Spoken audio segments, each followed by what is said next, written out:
All right. What's going on, everybody? And welcome back to First and Goal, the hardest hitting, up and coming ACC and SEC football podcast on the internet today.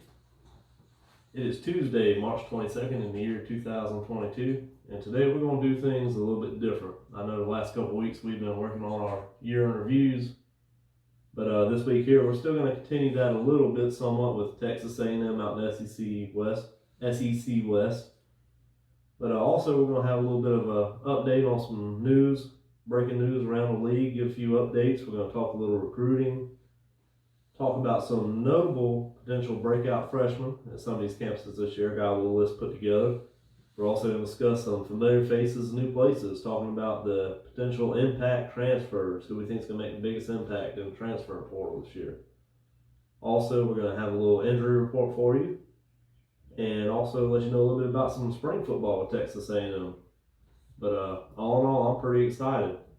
Joining me as always is my co-host, the one and only Big Rob. How the hell you doing over there, man? What's going on, everybody? Another beautiful day in the neighborhood. Get a little football today. Doing little things just a little bit different. I like it. Yeah, absolutely, man. Absolutely, for sure. But before we get into this thing, man, how about a little news around the league? Absolutely, man. Let's start off with the breaking news coming out of Florida. Emory Jones hitting that transfer portal. Yeah, man. He packed his bags, went to a few practices with him, and things just wasn't working out. I guess Anthony Richardson must all I think is he must have been out doing them. That's all I can think of, man. And, the funny thing is, he was actually talking about hitting the portal right after season ended and decided to change his mind and give it a chance. So I don't know if, they kind of talked him into staying around, for a little bit or what, but I just don't think he liked it there anymore. Yeah, I think he needed some new scenery. Nothing against him. I think he wanted to make it work. It's kind of like a relationship, sometimes you just want to make things work, and after a little while you say, well, this just ain't going to work out. The best thing to do is separate and move on and find something new and get a new, fresh start. And that's what he's going to do. I've heard a few people say that he's looking at going back out to Arizona State. That would probably be a good fit for them. They need a quarterback. Yeah, the Sun Devils, hell, they've needed a quarterback for a while. But yeah, they really do. Also, there's a few people saying that don't count out Missouri. Eli Drinkowitz and the boys, they're still waiting to hear back from JT Daniels to get a commit from him to come over to the portal, but they are in dire need of a quarterback. Yeah, absolutely, man. And with Missouri, I don't know though. That quarterback that they had playing in the bowl game last year actually looked really good. Cook? Yes, sir. Yeah, he looked pretty good. They also brought in a freshman who they talked real big about, and supposed to be a dual threat, very mobile and everything else, but his very first pass he threw in the spring game was an interception in the red zone. So I mean, you coming from high school into college ball, and you playing with the big boys there, and first pass, I'm not going to hold it against him throwing an interception. His first pass as a college quarterback. Yeah, you can't hold the heat to him on that. I mean, especially as a freshman. Yeah. Ideally, you really don't want to start a true freshman at quarterback. I mean, in a perfect world, you got at least two guys with experience ahead of your freshman. That way he can sit a year, get that experience, be able to pick up that red shirt, and be able to continue going forward after that. Just soaking up the knowledge and the experience and everything in a perfect world. Yeah, absolutely, man. I mean, in a perfect world, that would be great. You always want your guy to really sit a year on the bench just to give them time to learn the system, get familiar with all the coaches. Hell, get familiar with really the speed of the game. I mean, ACC and SEC, that is some of the fastest football in the whole entire nation. You ain't lying, man. You ain't lying. You touched on Richardson earlier, with, that job out there in Florida now, but also don't count out that Ohio State transfer, Jack Miller, that's coming in. He looks really good too. Yeah, absolutely, man. I mean, he can very well land a spot in this thing, but it's going to be tough to beat out Anthony Richardson because, last year, he all but took the job from Emory Jones then. He actually started a few games, dealt some injuries. Remember, he was supposed to start the game against South Carolina. And then I don't know if some hotel shenanigans took place or what, but he was perfectly fine when he left Florida. And then the morning of the game, all of a sudden he was on the injury report and missed the game. Well, didn't they try to claim that the flu bug was going around at that point in time? Yeah. I don't know if the flu bug got him or, like you said, hotel shenanigans, and they're just blaming the flu. Well, he was on the injury report and he missed the rest of the season. Was he? Yeah. So it had to be some sort of shenanigans. Yeah, there had to be some kind of shenanigans going on. Man, up there in Columbia, you get around 5 points there ain't no telling what the hell's going to happen. I'm telling you, it's you're liable to get one too many in you and decide that you want to, go surfing down the stairs or something like that. I mean, that's the Steven Garcia stomping ground, so there ain't no telling what the hell takes place up yonder. Maybe they met Mr. Garcia down there at 5 points. That might be what happened. He said he's going to go ahead and take Florida out one more time for old time's sake.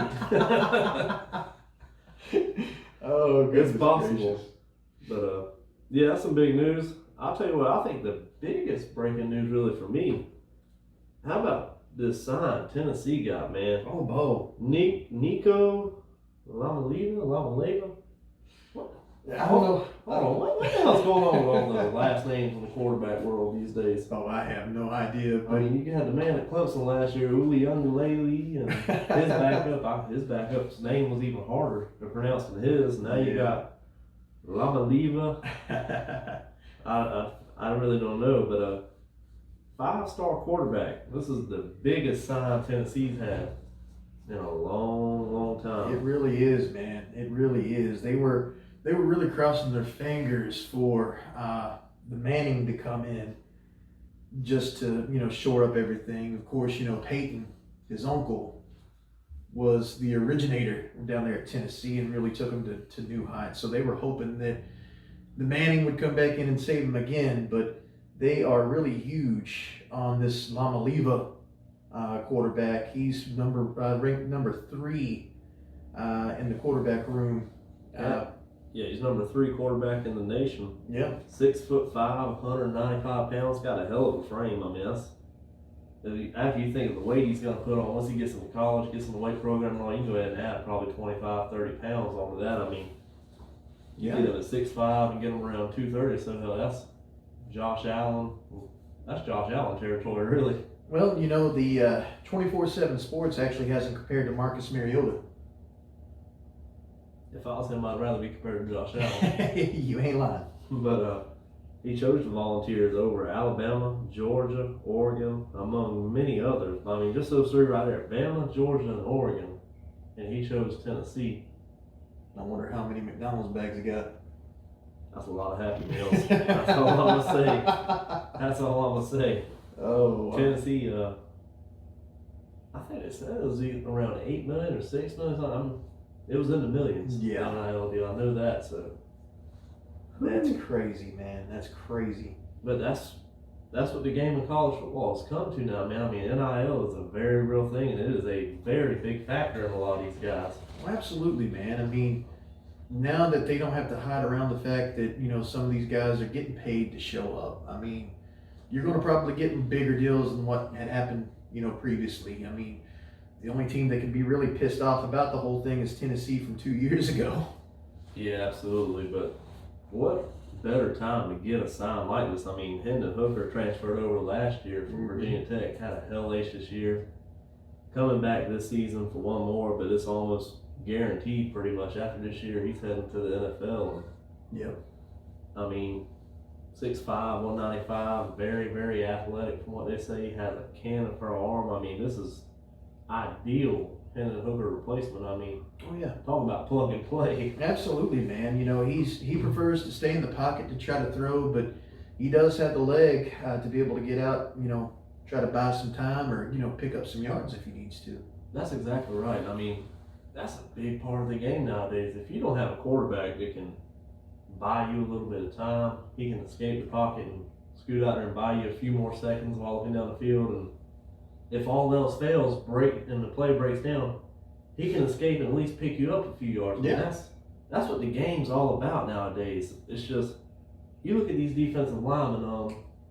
What was the man's name from right there in Georgia? Was it Jordan Davis? Davis, I know was the last name. I think it was Jordan Davis. I mean, that dude was, I think it's what, 6'5"? It was like 6'6", I want to say 350, but ran a 4.6, wasn't it? I think it was a 4'6", 4'6" or 4'7" in the 40. Yeah. And then you look at South Carolina, that Jabari Ellis they had, he was 6'4", and I think he was a little over 300 pounds. He ran a 4'7" in the 40. I mean, you get 6'5", 6'4" defensive lineman, 300 plus pounds, and they run them like a damn wide receiver. Absolutely, man. And, you know, that's just defensive line alone, man. What about the defensive ends, how quick they're getting? Oh, absolutely. And I mean, if that's your defensive lineman speed, imagine all the safeties, linebackers, everybody's getting faster. Yeah. So if you got a quarterback that's running a 5 flat, 5'10", back in the day, you could work with that. Now, I mean, that's... Katie bar the door. Yeah, you in deep trouble. Oh, yeah. You got to have somebody who can get out of there, so... Absolutely, man. Or at least somebody that's got a quick enough release that, you know, can get the ball away before taking the hit. Oh, for sure. But my thing is, with them getting this in there, you already look at the turnaround they had last season with Josh Heupel. I mean, they were there wasn't a single game they played in last year, really, where they were not competitive. Right. I mean, they were a tough team last year. They really were, man. I mean, every game they played. And now they're in a new system. Yeah. You look at this year coming in, I mean, everybody's got another year under your belt. You got your starting quarterback back. You got just about all your linemen back. Yeah. A lot of return players, both sides of the ball. I mean, they're only going to get better. And then you sign a 5-star quarterback like this right here, number 3 in the nation. You think all these other recruits, all these receivers out there are not looking at saying, hey, Absolutely. I can go to Tennessee and I can play for this guy. Absolutely, man. I mean, the only downside of signing him now is he's not going to have that year behind Hendon Hooker. But at the same time, man, I mean, you know, that's great for the future. It really is great for recruiting, great for just the, you know, just the locker room in general. That's right. I mean, if anybody can get a true freshman to play great, I mean, who's to say he's going to start next year? Right. You never know. They might still sit him for a few games. Right. But I'm telling you right now, Josh Heupel, this guy knows offense. He can put points on the board, and he can get the very best out of players. I mean, we've seen what he did down in Central Florida. Yeah, absolutely, man. Dude is a genius with the offense, and he can really inspire the hell out of some guys. Absolutely, and Heupel, man, I mean, just coming in last year, I didn't think he was going to be as much trouble as what he's looked like. But goodness gracious, man, look at what he's done in just a short amount of time. He took a very stagnant, boring Tennessee offense that would make you fall asleep with old Jeremy Pruitt. And not to mention all of the recruiting violations and everything they had with the McDonald's bags. Oh, absolutely.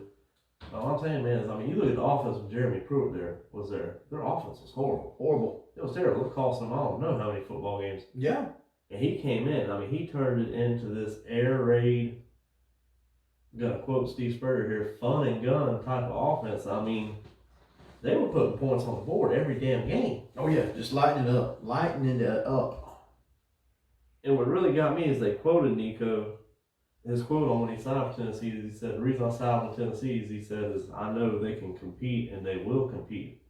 Yeah. On the same levels as Georgia and Alabama and everyone else, and they can win those games, and this team can win championships. I'm sure that NIL helped, though.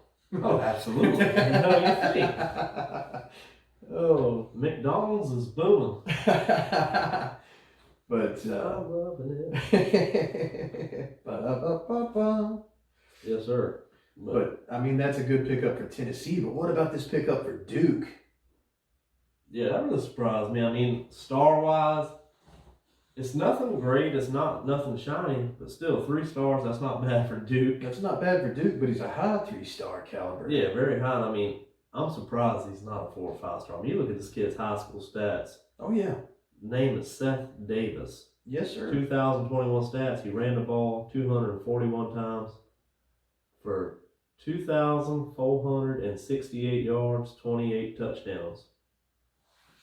I mean, that's impressive. And look at the offers the kid had, man. He had Cal, Florida, Louisville, Mississippi State, Mizzou, Ole Miss, just to name a few. Yes, sir. That's what I'm saying. I'm very surprised he was only a 3-star, but I mean, he's got room to go up, though. He's got one more year left before he comes in. oh, no doubt. No doubt. That's going to be very, very exciting for Duke. Absolutely, man. And it's going to be a great piece to plug in because they lost the running back this past year. They're going to have to go 1 year without him, but after losing that big-time playmaking running back they had this past year to the NFL, I mean, that's a piece where they're really looking to rebuild that. So Absolutely. Absolutely. You know, with Duke getting a new head coach, everything changing. There's no way but up for Duke at this point in time. Yeah. I mean, when you're at the bottom, the only way to go is up. Yeah. And you got a new coach in there who really has a great background. Winner. Been a winner everywhere he's been. Yep. Absolutely, man. So, I look for Duke to really make a few surprises. Yeah. That new coach came in and said, I'm gonna burn it. Say he's gonna burn it down, eh? Gonna burn it down. I hear you. Yes, sir. You have any other recruits you wanted to talk about? Not really. Not at this very moment. All right. I want to talk about a few recruits in a few minutes when I go over some potential breakthrough recruits I'm looking at, but actually not breakthrough recruits, I'm thinking about freshmen. My bad. But, I think I want to switch over next and talk about our familiar faces in new places. All right. Talk about some of these breakout transfers we got from each division. What you got for us? Right here in the SEC East, you got Spencer Rattler, quarterback, going from Oklahoma to South Carolina, was a former 5-star, former Heisman contender, coming on down to Old Faithful right here. Yes, sir. Right here. That's going to be very exciting. I mean, that just has breakout wrote all over it. I mean, just screaming, watch this. Absolutely. Got a chip on his shoulder, the whole 9 yards. That's going to be great. He's also bringing along Austin Stallner, a tight end from Oklahoma to South Carolina. Yes, sir. And we needed another tight end to come in for Nick Muse, who went on to the league. But there's nowhere but up for those two positions, my best opinion. No, absolutely not. And I think that's going to make a huge impact on South Carolina Gamecock offense. I mean, hell, Stallner's not coming in until later in the summer, but Rattler's already there in spring practice. I mean, you've seen the difference just in that. Yeah, he's got 4 practices under his belt. The first practice that we were able to get some film on, man, he was throwing dimes, especially to Jaheim Bell right there in the back of the end zone a couple of times, man. I wonder if Jaheim Bell didn't pull his hammy just trying to catch the ball from Spencer. It's a possibility, man. It's a possibility. Old hamstrings, they don't ever give you no warning when they decide to go either. That sucks. Yeah. But I just more so was impressed with his footwork, his mobility and athleticism he was showing off. It's hard to really tell what his arm's going to do until we get a defense out there to cross from him. Right. But the athleticism really looked great. But also, go ahead. Sorry, what? No, I was just saying absolutely. All right. But also right here in the SEC East, something that really caught my eyes, we got 2 offensive linemen transferring over to the Florida Gators. We got Cameron Waits and Osiris Torrance. Both of them coming from, I don't know what's up with that name, but both of them are coming from Louisiana Lafayette, following Billy Napier over to Florida. So I find that a little bit intriguing because the very first thing that he has decided to do is address that offensive line of Florida's, which I really do believe was a big issue this past year. Yes, sir. Yes, sir. A huge issue. And that is something, to me, if you're a new coach coming in and you're addressing the line first thing, I love seeing that. Yeah. Because I don't care what nobody says. You can go get all the quarterbacks you want, all the running backs, receivers. You can get whoever the hell you want. If you don't have a line, you ain't got nothing. You ain't got nothing, man. If you can't get time bought, especially with these kids that run a 4.6 on the defensive line, 4.6, 4.7, well, you ain't got time to do anything. No, you really don't. You really don't. You got to have a line that's going to buy you some time. But also, you got to have a line that can push these defenses around, make a little bit of room for your rushing attack. Yeah. Because if you ain't a balanced offense, you get one-dimensional, you can get in a lot of trouble real fast. Yep, quick, fast, and in a hurry. Yes, sir. And then out here in the SEC West, We got a few new guys rolling in. One of the first ones caught my eye was Jackson Dart, coming from the USC Trojans to Ole Miss. He's a former 4-star quarterback. And I mean, if anybody needs a quarterback that's come here, it's Ole Miss. I mean, he's got some big shoes to fill. You got Matt Corral rolling out, so that's gonna be some really, really tough shoes to fill. Yeah, Matt Corral, man, it's going to be hard to fill his shoes. Matt Corral had a big arm, could scramble when he had to, and just the perfect touch on the ball, man. Oh, absolutely, absolutely. Matt Corral's. I mean, the last 2 years he has really put on a clinic in the SEC. He has hurt a lot of people. He hurt my damn feelings pretty bad. I know that. Oh yeah, I mean, he was the perfect quarterback for the Lane Train. He really was. Yes, sir, absolutely. And we got another transfer coming in named Jaden Hazelwood, wide receiver, coming from the Oklahoma Sooners, transferring to Arkansas Razorbacks. They need another wide receiver. Yes, they do. Goodness, man. A team that's already, I mean, a bad dream, just sleepwalking around. I don't know why everybody keeps sleeping on Arkansas. Hell, I was sleeping on them. And then I got to really looking back at what they did last year and 2 years ago under Sam Pittman. Yep. But that's a scary damn team. Oh, it really is. It really is. That is a upset machine just cruising all around, and nobody is giving them the respect they deserve. I mean, look at what they did to Texas A&M last year. Hell, Texas A&M. Who else did Arkansas beat?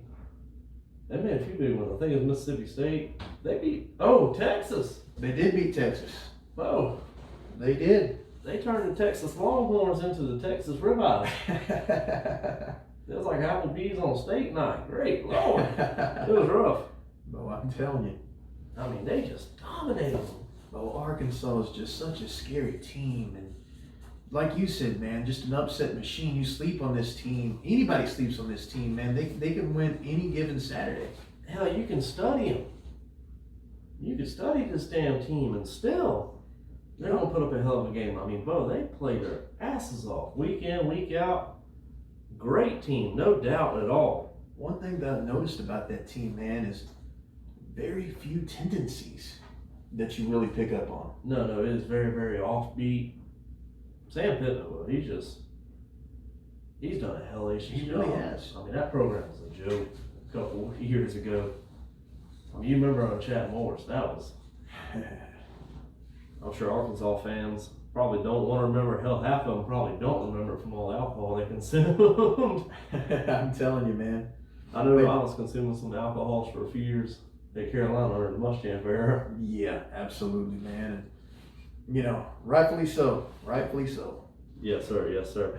We got one last one for you right here in the West. All right, what you got? Max Johnson. Transferring from LSU on over to A&M. Yeah. Now, I'm going to tell you right now, that is a loaded team. We're going to talk about them here in a bit, but Max Johnson, I mean, he's the son of the Super Bowl winning quarterback Brad Johnson. Mm-hmm.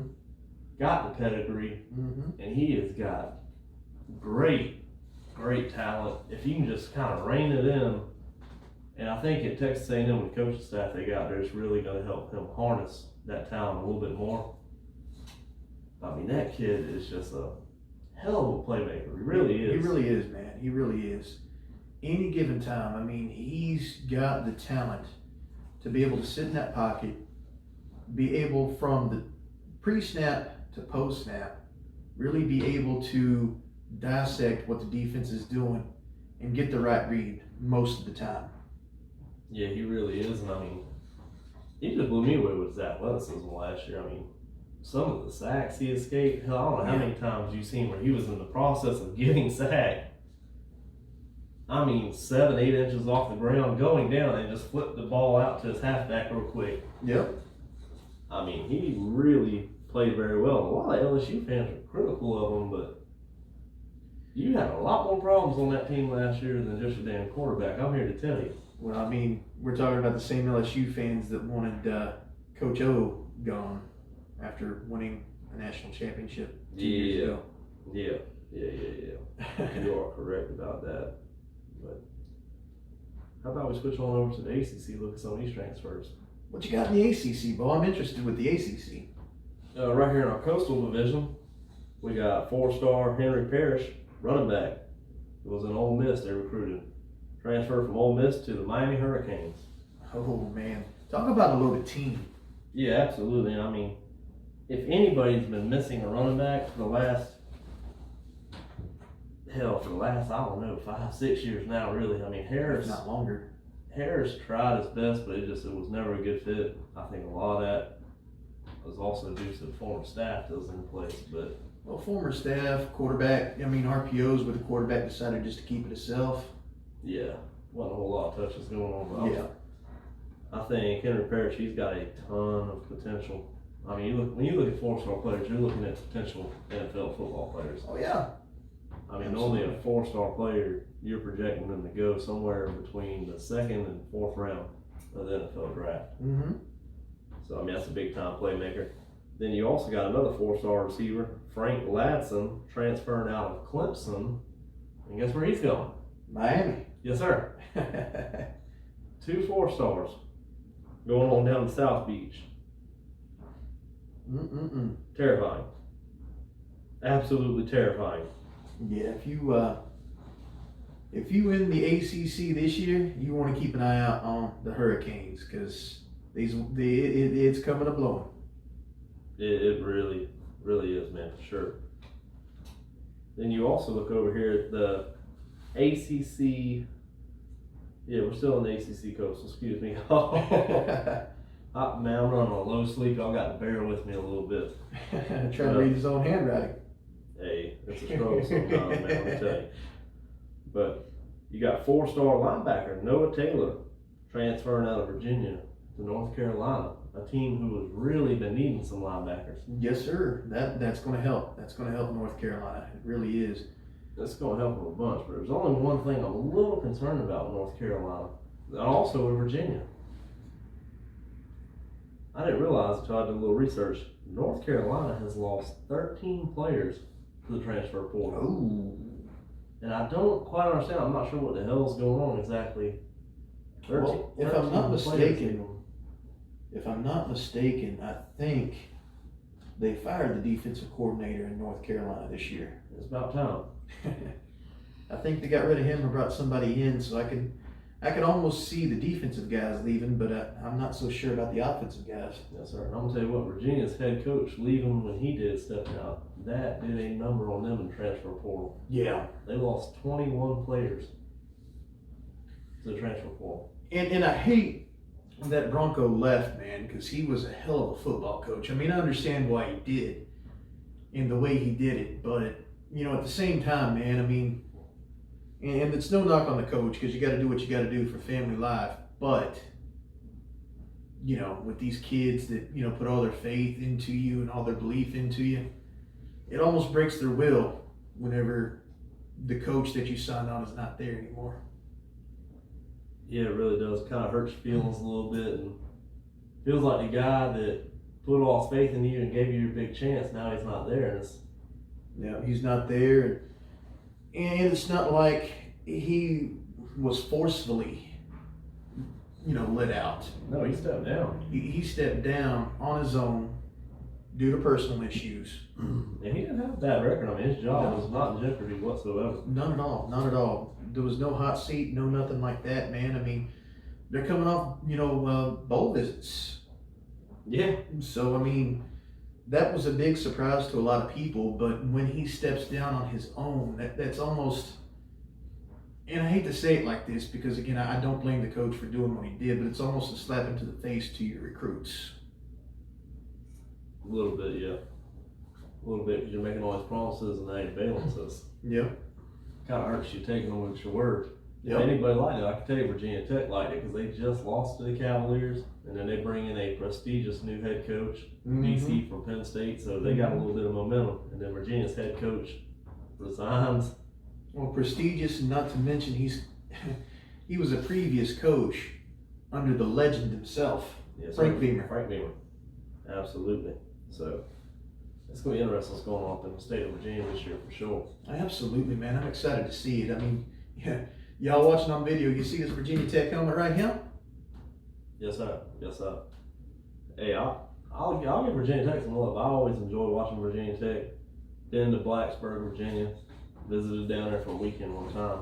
Had a hell of a time. Had a hell of a hangover too.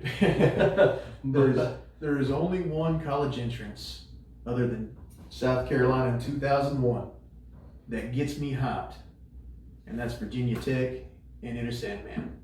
Yes, sir. That is probably. I'll be honest.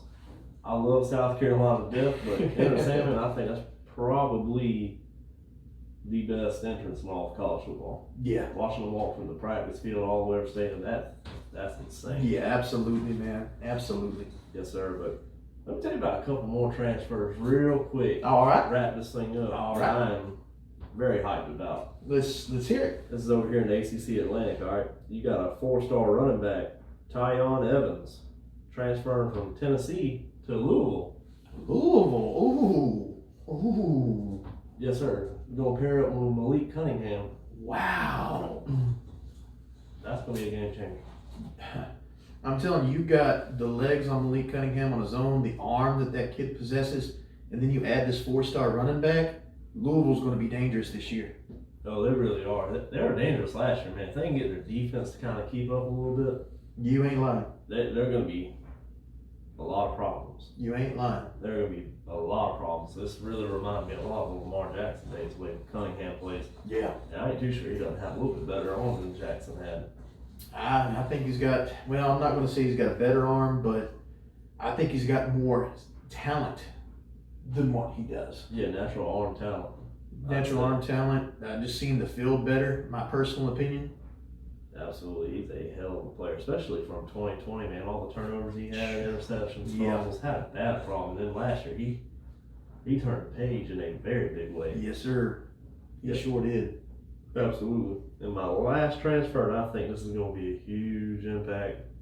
And I love the story because this guy had no offers out of high school. Mm-hmm. Jared Verse, he's an edge rusher, played in Albany. He's now a 4-star. Oh. Transferring to Florida State. And the Noles need an edge guy. Yes, sir, especially after losing Jermaine Johnson last year. Jermaine Johnson and the Kier Thomas. Kier Thomas. But this young man here played in 15 games, recorded 14 and a half sacks. Oh, almost a sack a game. Yes, sir. That is lethal. That's getting it. That's getting it. Yeah. So Florida State, if you're a Florida State fan, you cannot not be excited about this damn sign right here. Not at all. To come from Albany, New York, not signed, to be a 4-star transfer at an ACC school, Power 5 conference. You getting it, Bo. Good job. Oh, absolutely, man. Absolutely. But why don't we turn the page on this thing and shift gears a little bit? All right. Kick on in a little bit of that recruiting you got going on there, Bo. Absolutely, man. Absolutely. And, again, we were talking about let me see. I've got it wrote down here. Bear with me just a moment.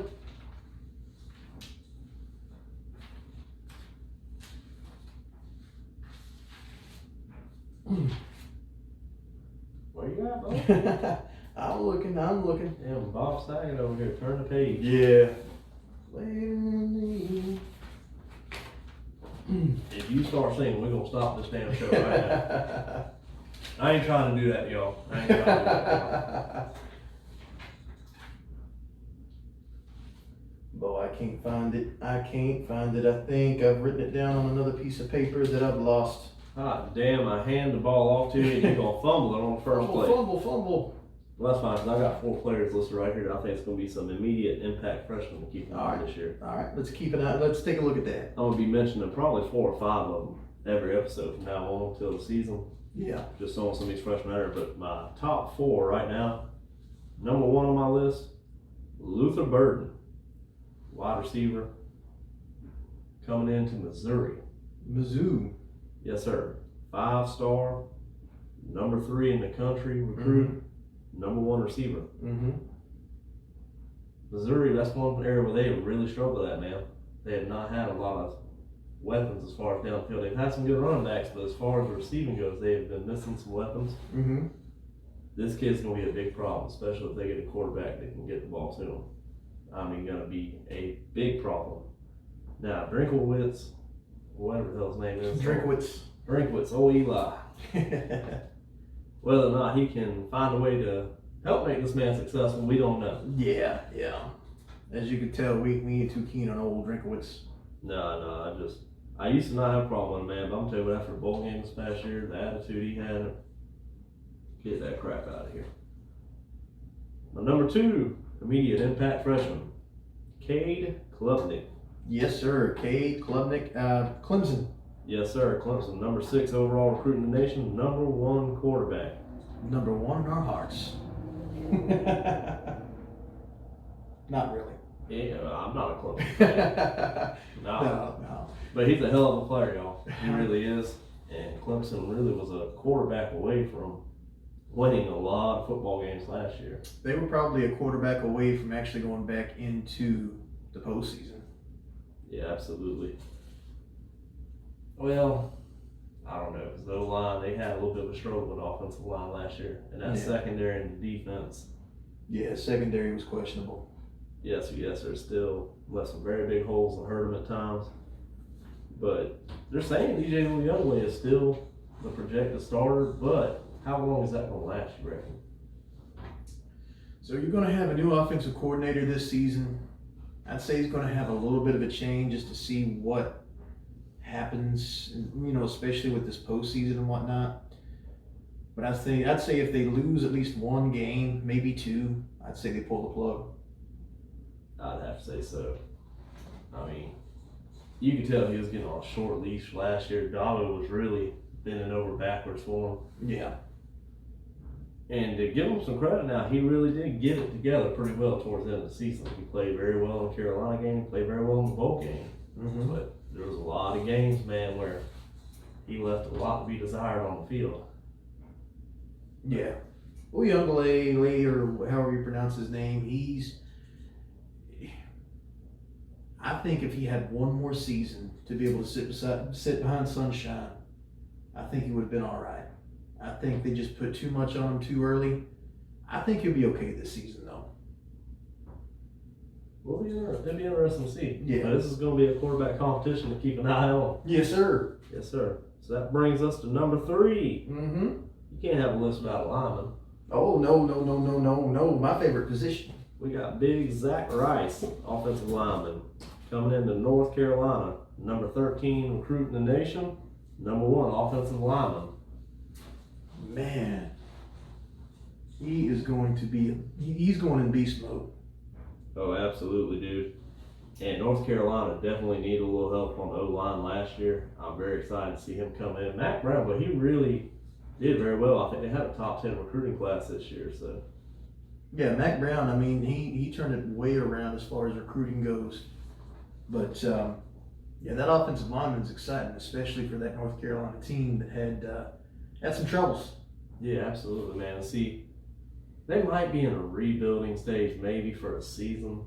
I wouldn't even say a whole season, probably about half a season. There's going to be a lot of rust out there, a lot of new guys, but I believe Matt Brown's going to put it back together. You're still going to be tough for several years to come. Absolutely, man. I'd say this season is going to be a little bit of a rebuilding year, but I'd say next season, you're probably looking at North Carolina being back to glory.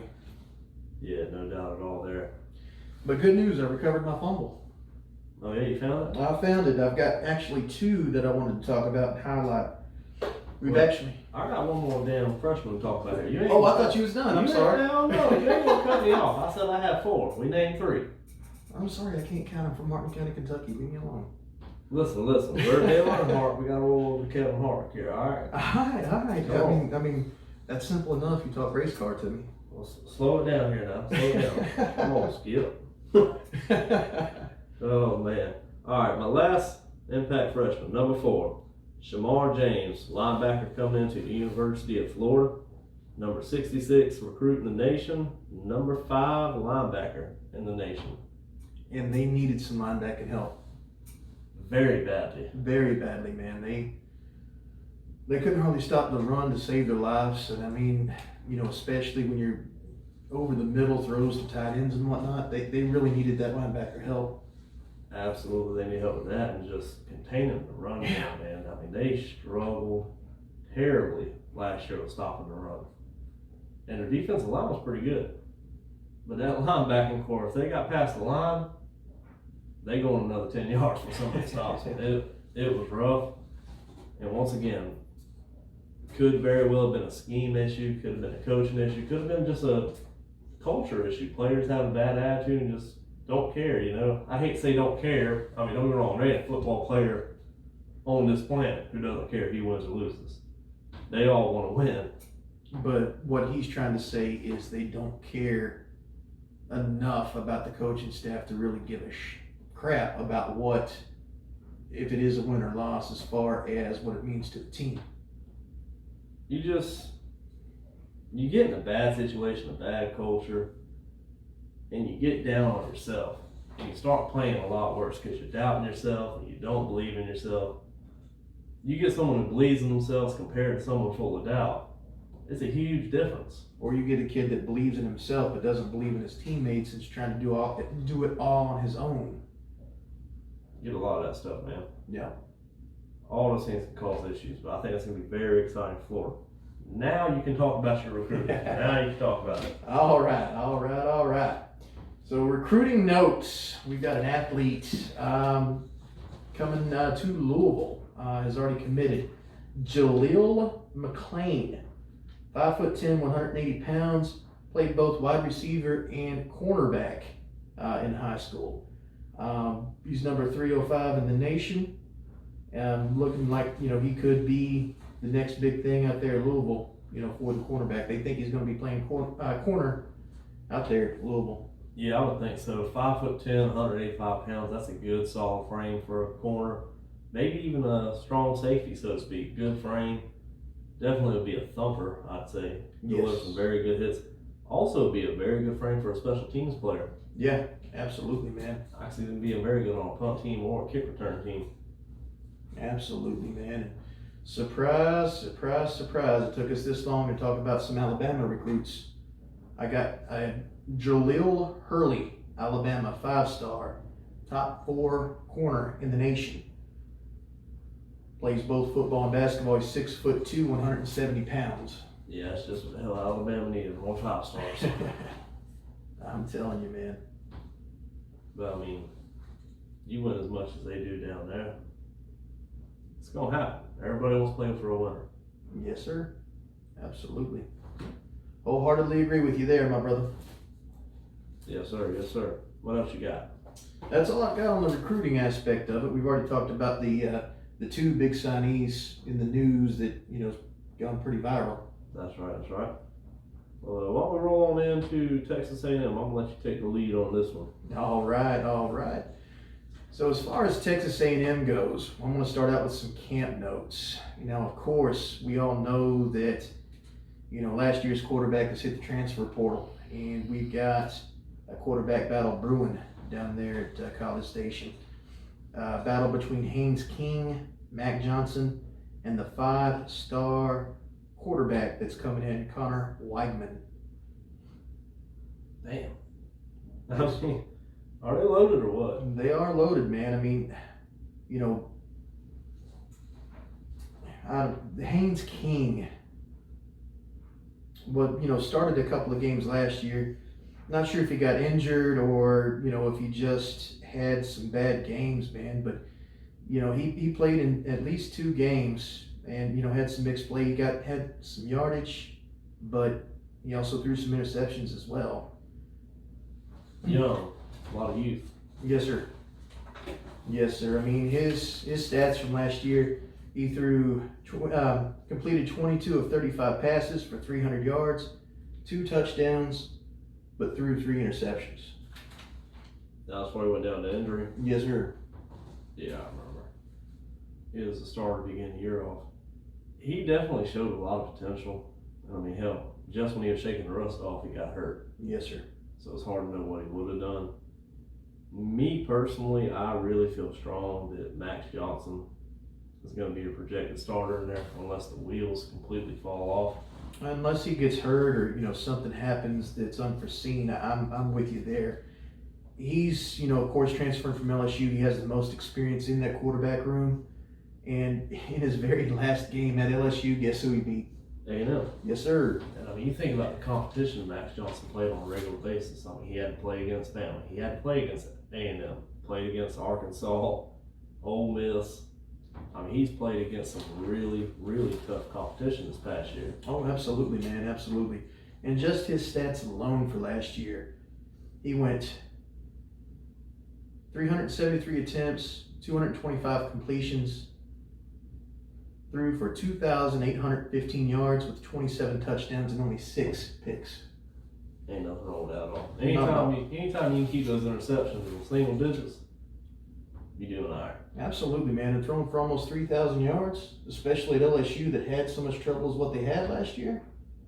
Well, they had an offensive line last year that was a train wreck and a half, which they did address. They got a transfer in as a 4-star offensive lineman come in there when Brian Kelly came in. But one thing I can say is Brian Kelly, when he was at Notre Dame, he always had a creative offense, and I kind of hated to see Max leave. Yeah. Because I feel like with his athleticism, compared to Ian Book, what his name was at Notre Dame, several years ago, it'd have been very similar. I think Johnson was actually a better, more naturally gifted quarterback, so to speak, than Ian was. So it would have been really good to see him stay in LSU, but now that he's over there with Jimbo, I mean, look at the players he turned out. E.J. Manuel and Jameis Winston right there in Florida State. Mm-hmm. Not to mention, what the hell is the boy's name? He went to the Minnesota Vikings. Played for A&M 2 years ago. Kellen Mond. Yep. So, I mean, Jimbo, he can develop. He's got some people on his staff. They can develop quarterback positions. So yeah, absolutely, man. It'll be really interesting to see Max Johnson finally tweak. Like I said, I think he's going to be a projected starter, and I would not be surprised if you're freshmen red shirts this year, and you got a King as your second string. Yeah, and again, in the perfect world, you want that quarterback to take a year, be able to get that red shirt, get him one more year of experience. That way, he can take full advantage of the opportunity. But yeah, Connor Wegman, man, he's actually regarded as the best quarterback that was, in the pool this year by Jimbo. And he liked him even over the kid that Clemson got.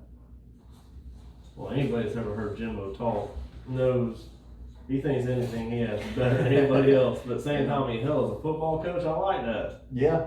Because I'm going to tell you right now, I'm coaching a team. You cannot tell me you got people on your team that's better than mine. No. I will argue till you're blue in the face. The coach loves his players. That's like his kids. You love them. Yep. And every parent believes in their kids, and they want their kids to be the best of the best, and ain't nobody gonna tell them otherwise. You ain't lying there, brother. So, what else you got going on down there? Moving on. Of course, we all know that Isaiah Spiller has left and gone to greener pastures in the NFL. So we're going to have a little bit of a running competition, but I don't think it's going to be much of a competition. You have Devon Achane coming back, and he is actually expected to take over as the lead back. Now he is limited for spring practice due to a previous injury, so there is that. But the battle for the secondary running back is going to be between L.J. Johnson and Amari Daniels and Ernest Crown. Well, even with Spiller being gone, you still got another running back from last year coming back, who damn near ran for 1,000 yards himself, averaged at 7 yards a touch. So A&M's going to have a great round attack, especially now that you got a good quarterback in there with experience. A couple of good quarterbacks there with some experience. I mean, you got your original starter from last year coming back. You got Max Johnson. This offense is going to be clicking. Yes, it's going to be on fire this year. Like you said, man, the running back, Devon Achane, he rushed for 130 yards, rushed for 130 times for 910 yards, 7-yard average per touch. Which is better than Spiller, because Spiller averaged 5.3? 5.65. 5.65. I was close, man. I'm rattling off the top of my damn head over here. Well, here's the thing, though. Spiller got 6 touchdowns last year. rushing. Mm-hmm. My boy Achane had 9 touchdowns rushing last year. I think Chan was a little bit more of a power back though compared to Spiller. Yeah, probably. But From what I remember. But this, I'm telling you, this year, this Joker, he's going to be hard to stop. And that's going to be hard to stop, period. Yep. Best recruiting class in the nation. All you know is that or not. Yeah. Number 1 in the country. Yeah, I mean, look at all the 5 stars they got, man. Oh, it just goes on and on and on. I mean, the defense is insane. You ain't lying. They had a number of 5 stars, and then they had, 6 or 7 4 stars, and I think they only had 2 or 3 3 stars that they recruited, and that was it. Yeah, because I mean, they're loaded. But I mean, look at the NIL package they did. I mean, the whole university put together this whole program. I mean, I can't remember the amount of money they had going towards NIL, but I remember it was absolutely ridiculous. No, I'm telling you. And that was when Jimbo went off on this very long rant going on about how NIL has nothing to do with what's going on. Yeah, bullcrap. Don't get me wrong, Jimbo's a hell of a coach. He's a championship caliber coach, without a doubt.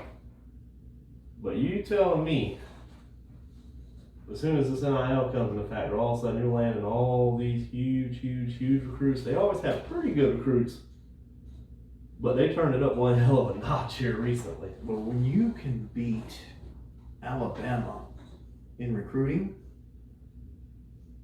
something's going on, something different. Yeah, no doubt. I mean, who don't want to go play for Nick Saban down there in Alabama, as prestigious as that program is and how many championships they've won over the last 10 years? You know what I saw about though? What's that? This year was it was the first year where he has been beaten by an assistant coach, because Jimbo Fisher was an assistant Nick Saban, if I'm not mistaken, wasn't he? Jimbo was. And then Kirby. And then Kirby in the National. So he's fallen to 2 of his former assistant coaches, a stat that he has been undefeated at all this time. What are you getting at?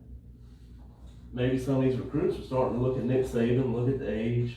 Every year he's getting asked, when are you retiring? Maybe they're starting to look at the proteges, so to speak. I mean, it makes sense, because, Jimbo, right there at Texas A&M, they beat Alabama last year, and then Georgia just won a natty, and they've got a recruiting machine going on down there in Georgia too. I think Josh Heupel was a Nick Saban assistant also back in the day. I'm not sure, he might be. I'll have to look. I'm not sure on that at all. I'm gonna check it out real quick on the computer. You're gonna look it up. I'm gonna go over to the next little tidbit of information I got for you while he's looking that up. So last season, A&M lost 2 linemen going to the pros. They lost Reuben Valerie. Bo, if you don't pick up the pace, I'm gonna fall asleep over here. My apologies. They lost 2 offensive linemen to the pros. They've got Reuben Valerie, right tackle, is also going to be seeing reps at left tackle this season. Their center, Bryce Foster, will not compete in spring due to being on the track and field team. He actually throws shots, so he's not competing in spring ball, which is a bit of a bummer to me. It's also going to, they're going to allow for Luke Matthews and Aki Ogunebi, ever how you pronounce that name, for that spot. Also some interior, guards, but both are going to be taking snaps, and Ogunebi is also going to be taking some snaps at right tackle as well. Keep on rolling. I'm over here researching. Oh, you good. All right, and lastly, with some camp notes, of course, Seth Small is gone as the kicker down there in A&M. He's going off to greener pastures as well.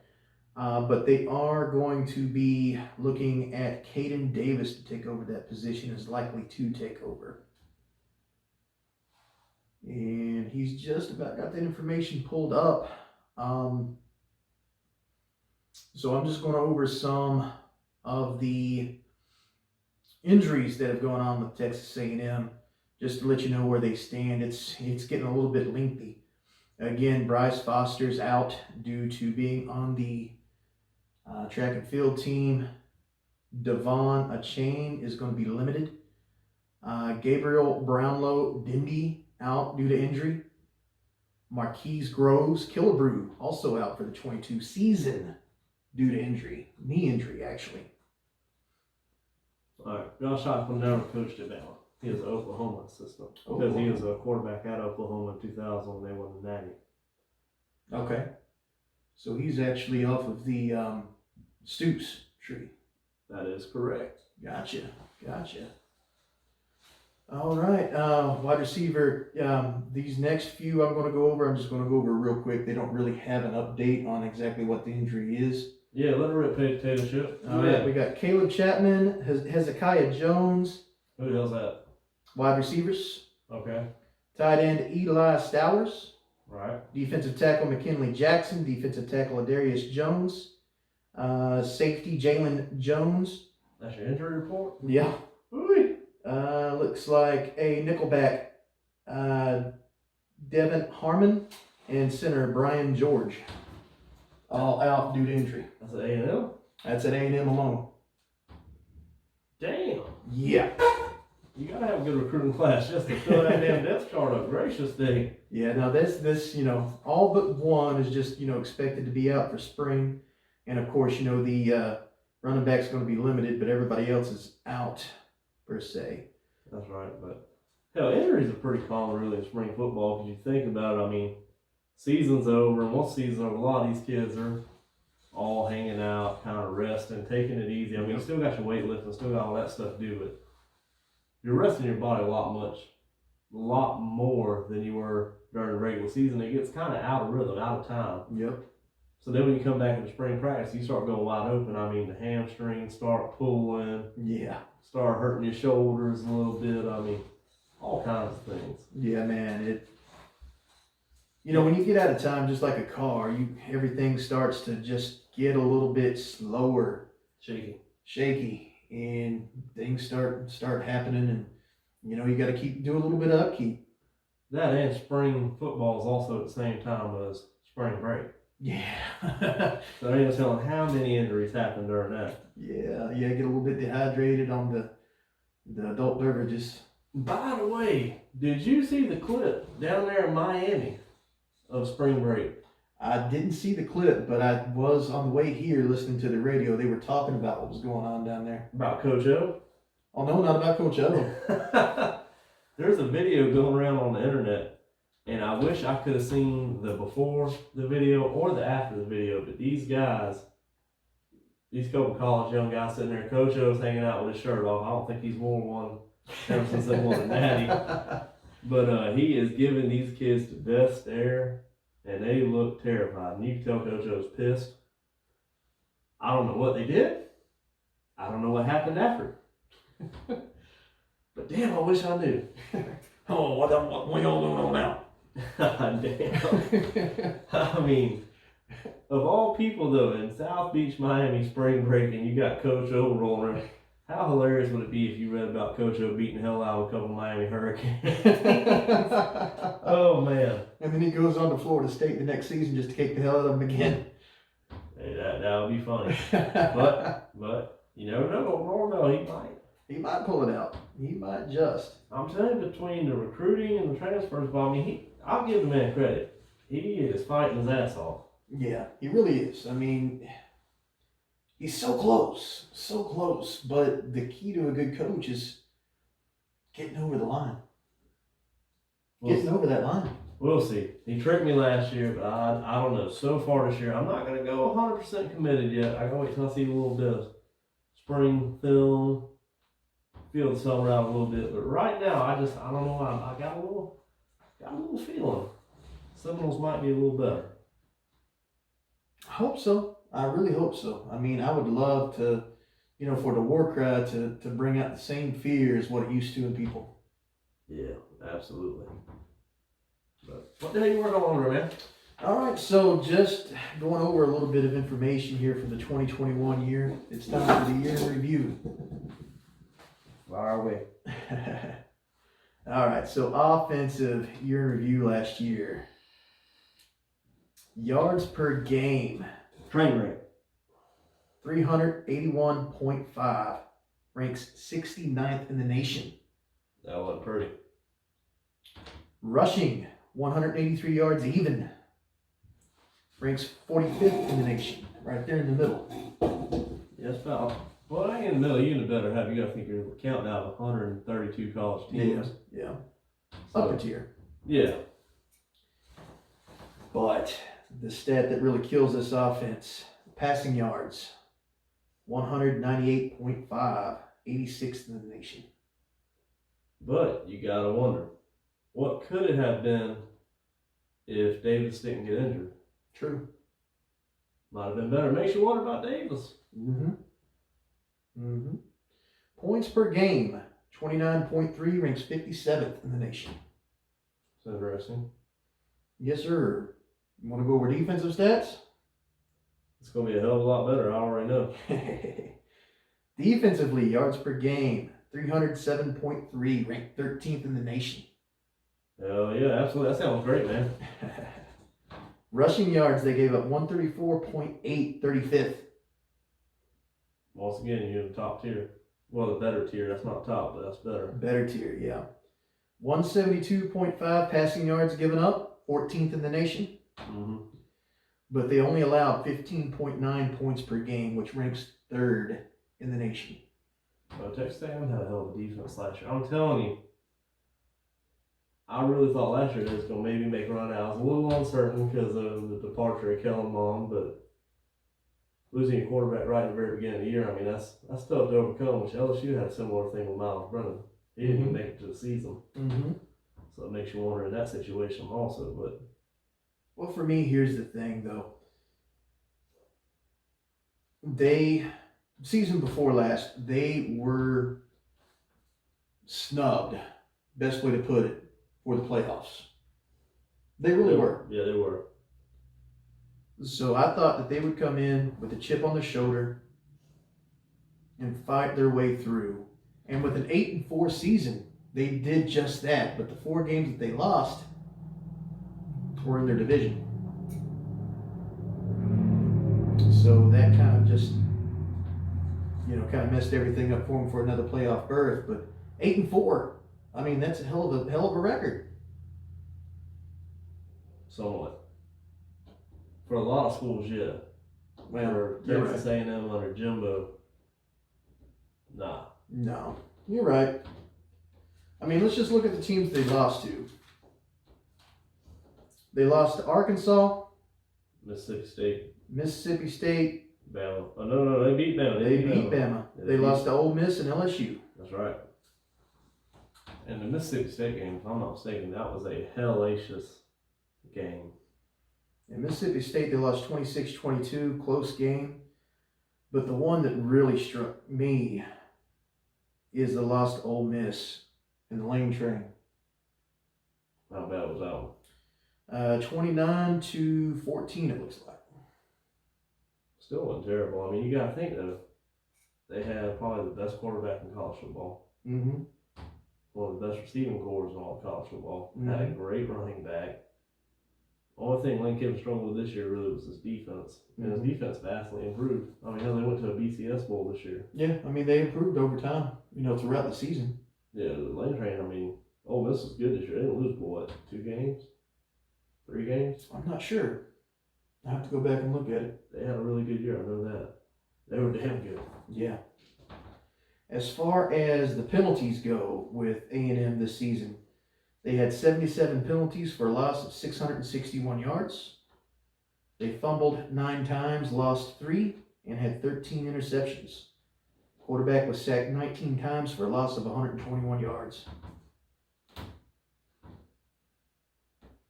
There's definitely room for improvement. But I'm tell you what, man. I can't even count what happened last year at Texas A&M, because I'm telling you, that's a damn good team. Yeah. And they could very, very well be a team to run through the West this year. Yeah, I fully believe it. I really believe it. Matter of fact, I think it's going to be between them, Arkansas, and probably the Lane Train down there at Ole Miss. And of course, Alabama. Bama's always going to be tough. LSU's going to be pretty good with Brian Kelly. But I think it's going to come down to A&M and Bama. Arkansas, I don't look for them to contend for the West title this year. But I think whoever they upset throughout the year is going to determine who wins and who loses. Right. The title. Right. But I really do think A&M's going to be a very, very, very good team this year. Very scary. It really is, man. And I'm excited to see this spring game on April the 9th. It's going to dictate a lot of what we've been thinking, really. Yeah, it really is. It's going to be very exciting to watch. I'm just excited for spring football, period. Oh, yeah, absolutely, man. I mean, the good news is I believe we've got spring ball on every weekend from here to the 16th of April. That's always good. Yes, sir. So, with all that being said, man, you got anything you really want to touch on? You really want to discuss out of that? I think I'm good, man. I think that, with what we've discussed with A&M, well, I believe that they're on the right track. All of these recruits that they've got going on with all the Happy Meals, man, McDonald's, shoo. I think Texas A&M, maybe in about a year or two, if not this year, they're going to be something. They're going to be contending. They'll be a contender this year. I'm telling you. You can go ahead and pencil that in. Absolutely, man. What you got? You got anything? Not really. I really don't have nothing, man. To be honest with you. I just want to say I appreciate everybody for tuning in. If I wasn't as upbeat as normal, I apologize. Like I said, we're running some different hours at work right now, so it's got me a little dragging in the evening, but I promise you I'll get used to it. I'll pep right back up. This is our first YouTube video, so let us know what you think. Unless it turns out god awful. If it turns out god awful, I'm not posting the damn thing. Okay. Hopefully the camera recorded the whole thing this time around. Yeah. Last episode, damn GoPro died halfway through, so that Piece of junk. It'd be that way sometimes. I just want to say I appreciate everybody for tuning in. I appreciate all of y'all's support. We're steady growing a little bit each time with every episode, and it really means a lot to me. It really does. Absolutely, man. Absolutely. And chances are, if you like football, you know somebody else that likes football. They know somebody that likes football. Let them know about us, man. Get the word around. We love talking football with each and everybody out there. Absolutely. I'm down to talk football anytime you're around. I'm telling you, a world without football would be a very depressing world. And I'm just going to tell you how this thing started out, man. Me and this guy right here, hanging out, just talking football, back and forth to each other. Wives were like, hey, we're tired of hearing y'all listen about football. Why don't y'all create a podcast? That way you can talk football with everybody. They were right. Yeah, the wife. 9 times out of 10, the wife's always going to be right. We'll go with that. I mean, we ain't going to tell them that. I mean, I'm just saying that's how it goes most of the time. I'm just kidding, baby. I love you. Who the hell you call baby? My wife. Oh. I'm the only one sitting in this damn room. Yeah, she listens to this podcast too. I tell her I'm just kidding. You right all the time, baby. I love you. We better do the next episode on damn Skype or some shit. I'll sit next to you on the next episode. What the hell you got going on over there, man? Oh, hell. Hell no. I'll smack the hell out of you. Yeah. Next episode, this man ain't upbeat. I'm going to stop and grab him a Monster or something on the way. Yes, sir. Yes, sir. Oh, I drank Red Bull yesterday. That thing had me all jittery. I ain't drinking a damn energy drink in months. But anyways, y'all, like I said, I appreciate everybody tuning in. Check us out on Twitter. Check us out on Facebook, Instagram. Share it with your friends. Hey, on Facebook, you can send us a message. You can do it on Twitter. Feel free to message us. Give us your input. Give us your feedback. We always love hearing from you. I enjoy it. I truly do enjoy it. And like I said, I'm going to do my best. We're going to do our best to make sure that we improve each and every episode. I know there's going to be a dud here and there. It's going to happen. Yeah, absolutely, man. But, I mean, we can't be perfect every time. Nobody's perfect. That's right, but I just want to improve each and every episode. Just like as a football team, you want to improve every game. I want to improve every episode. Absolutely. So if you see something you think we can improve on, shoot us a message. Let us know. Or if you want a segment that we've not done yet, if you think that would be more interesting about your team or any team out there, let us know that too. That's exactly right. But with that being said, keep those drinks cold, keep the chains moving, and if you're Tennessee, keep them Happy Meals flying. We love you. We'll see you next time.